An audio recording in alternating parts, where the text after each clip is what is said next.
Death by PowerPoint. What do we mean by that? It means you're sitting in a presentation whereby you are bombarded with information on every single slide. After 5 minutes, you literally want to run out of the room screaming, thinking, what am I doing here?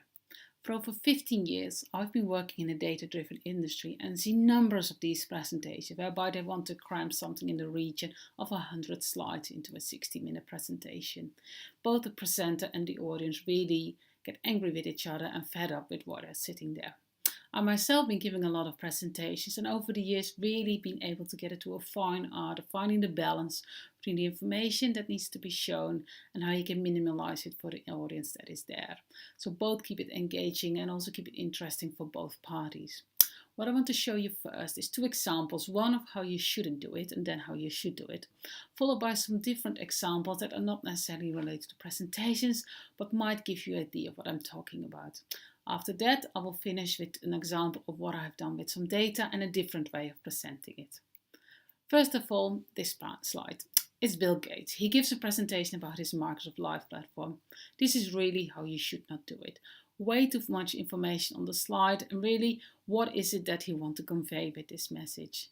Really crowded, and I think most people will have lost what he's talking about because they're trying to figure out what's on the slide.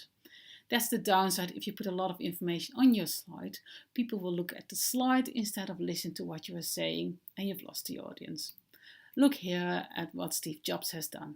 Just an image with a couple of key points and he will talk around that. Very quickly you see what he has want to convey and you will have to listen to what he's saying because otherwise you don't know what's going on. A very good way of presenting. So doing it in a different way and looking at text to image, here I will give you 4 examples of brands who've really done that over the years. We start with Pepsi, Starbucks, Nike and McDonald's. Now what you can see what they all have in common is they've taken the text away and it's now literally just an image. What are the advantages? Well, across the world, people can look at this, they will recognize the image, and even if you are illiterate, you know what you're talking about because you can see the image. A really powerful way of conveying your message. If you can do that in a presentation, you have such better presentation and people remember your images instead of all the waffle you've been talking about. A really good way of doing this. So to finish off, 2 examples. For example, a tables to image. Here you have a table, quite normally what people show in presentations, a lot of data in there, a lot of numbers, but actually what are you looking at? It will take me a while to explain all the information that's in there and I probably have lost you after a minute or so. The other side, you probably will try to read this slide and I have lost you because you're not listening to what I'm saying. So how can you do it? Look at this. A very easy gram whereby you can see immediately what the big brand is, what the second is, and some other key nuggets which I can then highlight.